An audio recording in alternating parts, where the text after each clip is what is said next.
ये दुनिया बड़ी डरावनी हो सकती है। अंधेरा साए में छुपा रहता है। हम अनजान से डरते हैं। पूरी हिस्ट्री में इंसान ने बुरी चीजों को समझने की कोशिश की है। हम अपने डर को एक चेहरा देते हैं। हम राक्षस बनाते हैं, और सबसे ज्यादा समय तक रहने वाला राक्षस शैतान। वो बुराई, प्रलोभन और हर उस चीज का सबसे बड़ा प्रतीक है जिससे हम डरते हैं। लेकिन ये विचार आया कहां से? समय के साथ शैतान कैसे बदला है? चलिए इतिहास में एक सफर करते हैं और इस दिलचस्प और डरावनी शख्सियत के विकास को एक्सप्लोर करते हैं। शैतान का विचार अचानक नहीं आया। यह एक लंबी प्रक्रिया का परिणाम था। बहुत समय पहले प्राचीन संस्कृतियों में जब सभ्यताएं अपने प्रारंभिक चरण में थीं, लोग बुरी आत्माओं और राक्षसों के बारे में कहानियां सुनाते थे।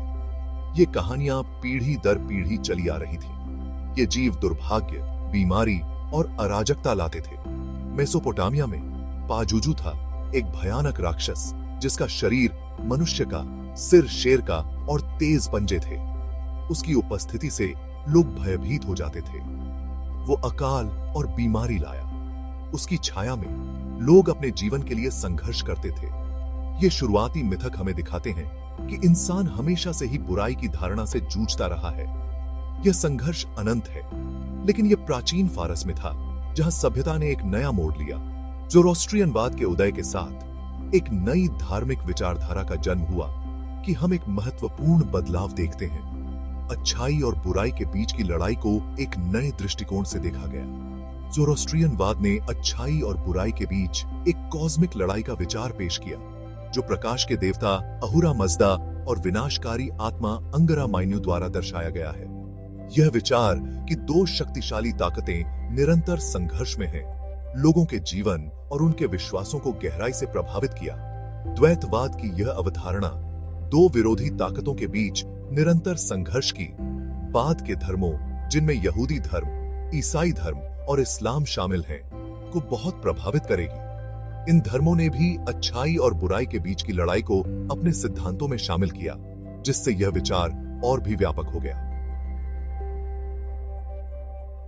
ज़ोरोएस्ट्रियनिज्म का प्रभाव एब्राहमिक धर्मों के विकास के साथ गूंजता रहा। यहूदी धर्म में, जबकि ईसाई धर्म की तरह एक भी शैतान जैसा कोई व्यक्ति नहीं है, वहां शैतान हिब्रू में दुश्मन का अर्थ की अवधारणा है।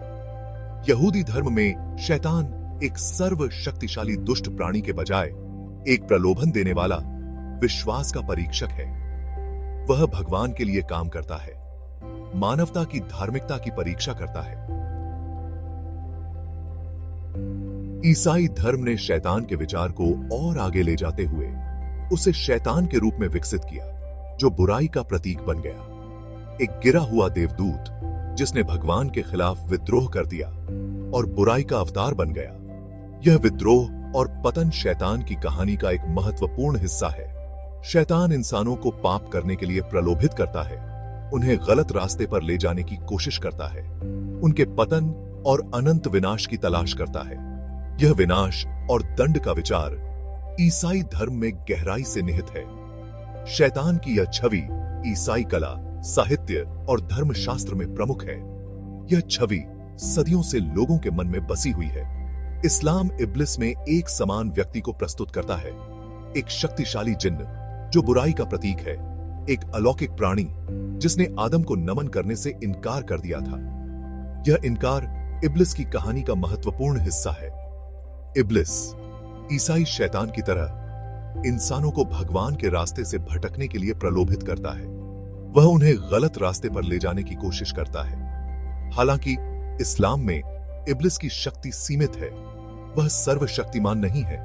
वह केवल प्रलोभन की फुसफुसाहट कर सकता है और इंसानों को अपने कार्यों के लिए खुद जिम्मेदार होना पड़ता है। किसी को अपनी बोली लगाने के लिए मजबूर नहीं कर सकता। इस्लाम में इंसानों की स्वतंत्र इच्छा महत्वपूर्ण है।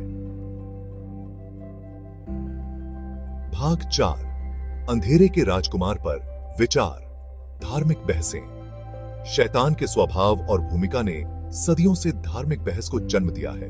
कुछ उसे एक शाब्दिक प्राणी के रूप में देखते हैं, एक शक्तिशाली इकाई जो सक्रिय रूप से भगवान का विरोध करती है और मानवता को लुभाती है। अन्य लोग उसे उस बुराई के प्रतीकात्मक प्रतिनिधित्व के रूप में देखते हैं जो स्वयं और हमारे आसपास की दुनिया में मौजूद है। दार्शनिकों और धर्मशास्त्रियों ने बुराई की समस्या से जूझते हुए कहा है, यदि ईश्वर सर्वशक्तिशाली और सर्व कल्याणकारी है तो बुराई का अस्तित्व क्यों है? इन चर्चाओं में शैतान अक्सर एक केंद्रीय व्यक्ति बन जाता है। भाग 5। शैतान के साथ नृत्य, विच हंट से लेकर मास्टरपीस तक। मध्य युग और पुनर्जागरण के दौरान शैतान का डर चरम पर पहुंच गया। इस समय शैतान को एक अदृश्य लेकिन सर्वव्यापी शक्ति के रूप में देखा गया जो हर कोने में छिपा हुआ था। शैतान को एक बहुत ही वास्तविक और वर्तमान खतरे के रूप में देखा जाता था जो लगातार आत्माओं को भ्रष्ट करने की कोशिश कर रहा था। लोगों का मानना था कि शैतान हर समय उनके चारों ओर मंडरा रहा है। यह डर विच हंट में प्रकट हुआ जहां व्यक्तियों, अक्सर महिलाओं पर शैतान के साथ रहने और जादू टोना करने का आरोप लगाया जाता था। इन आरोपों के कारण कई निर्दोष लोगों को यातनाएं सहनी पड़ी और मौत का सामना करना पड़ा। सींग, खुर और पिचफोर्क के साथ शैतान की छवि जन चेतना में दृढ़ता से बस गई। यह छवि इतनी प्रभावशाली थी कि यह सदियों तक लोगों के मन में बसी रही। विडंबना यह है कि शैतान का प्रभाव डर और उत्पीड़न तक ही सीमित नहीं था। उसने कला और साहित्य में भी अपनी जगह बनाई। उन्होंने कला और साहित्य में भी प्रमुख भूमिका निभाई। शैतान की छवि ने कलाकारों और लेखकों को प्रेरित किया, जिससे कई महान कृतियों का जन्म हुआ। दांते के इन्फर्नो से लेकर गोएथे के फॉस्ट तक कलाकारों और लेखकों ने अच्छाई बनाम बुराई, प्रलोभन और मानवीय स्थिति के विषयों को तलाशने के लिए शैतान को एक साहित्यिक उपकरण के रूप में इस्तेमाल किया। शैतान की उपस्थिति ने इन कृतियों को और भी गहराई और जटिलता प्रदान की। भाग 6 है the devil's new groove, modern text on an ancient figure. आधुनिक युग में शैतान की छवि अधिक सूक्ष्म हो गई है। जबकि कुछ अभी भी पारंपरिक व्याख्याओं से चिपके हुए हैं, अन्य उसे कम डर और अधिक आकर्षण के साथ देखते हैं। लोकप्रिय संस्कृति ने शैतान को अपनाया है, उसे विभिन्न रूपों में प्रस्तुत किया है, हास्य से लेकर सामाजिक मानदंडों के खिलाफ विद्रोह के प्रतीक तक। फिल्में, टीवी शो और संगीत अक्सर शैतान को इंस्पिरेशन के स्रोत के रूप में उपयोग करते हैं। प्रलोभन, शक्ति और मानव स्वभाव के गहरे पहलुओं की खोज करते हैं। धर्मनिरपेक्ष व्याख्याएं अक्सर शैतान को हमारे द्वारा किए गए चुनावों और हमारे द्वारा सामना किए जाने वाले परिणामों के रूप में देखती हैं।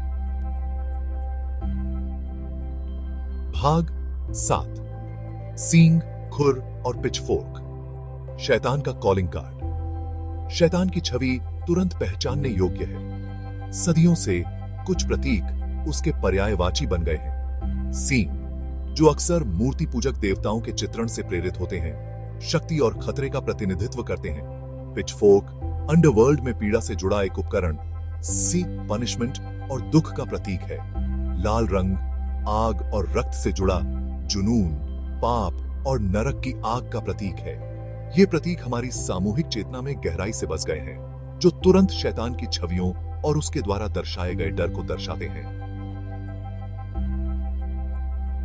भाग 8। शैतान के नाम पर आधुनिक शैतानवाद। यह ध्यान रखना महत्वपूर्ण है कि शैतान की सभी आधुनिक व्याख्याएं नकारात्मक नहीं हैं। उदाहरण के लिए, आधुनिक शैतानवाद को अक्सर गलत समझा जाता है, जबकि कुछ शैतानी समूह शैतान की आस्तिक पूजा में संलग्न होते हैं। अधिकांश आधुनिक शैतानवादी नास्तिक होते हैं। वे एक शाब्दिक शैतान में विश्वास नहीं करते हैं, बल्कि उसे व्यक्तिवाद, आत्मनिर्भरता और पारंपरिक नैतिकता की अस्वीकृति के प्रतीक के रूप में देखते हैं। आधुनिक शैतानवाद अक्सर व्यक्तिगत स्वतंत्रता और जिम्मेदारी पर जोर देता है, आलोचनात्मक सोच की वकालत करता है और हठ धर्मिता का आंख बंद करके पालन करने के बजाय अपने मूल्यों के अनुसार जीवन जीता है। भाग 9। बुराई की स्थायी छाया। प्राचीन मिथकों से लेकर आधुनिक व्याख्याओं तक शैतान ने मानव इतिहास पर एक लंबी छाया डाली है। वह भय, आकर्षण और स्थायी रहस्य का व्यक्ति है। चाहे एक शाब्दिक प्राणी के रूप में देखा जाए या हमारे अंधेरे आवेगों के प्रतीकात्मक प्रतिनिधित्व के रूप में, शैतान हमारी कल्पनाओं को मोहित करना और अच्छे और बुरे की हमारी समझ को चुनौती देना जारी रखता है। उनकी कहानी हमारे अपने स्वभाव और हमारे आसपास की दुनिया की जटिलताओं के साथ मानवता के निरंतर संघर्ष का प्रमाण है। भाग 10 द डेविल यू नो। शैतान की कहानी खत्म होने से बहुत दूर है। जब तक मानवता अच्छे और बुरे के स्वभाव से जूझती रहेगी, शैतान हमारी सामूहिक चेतना में एक शक्तिशाली और स्थायी व्यक्ति बना रहेगा। वह हमें चुनाव करने, अपने डर का सामना करने और अंधेरे का सामना करने पर भी अच्छे के लिए प्रयास करने के महत्व की याद दिलाता है। याद रखें, कभी कभी हम जिस शैतान को जानते हैं वह उस बुराई से कम भया फ्राइटनिंग होता है जिसे हम नहीं जानते।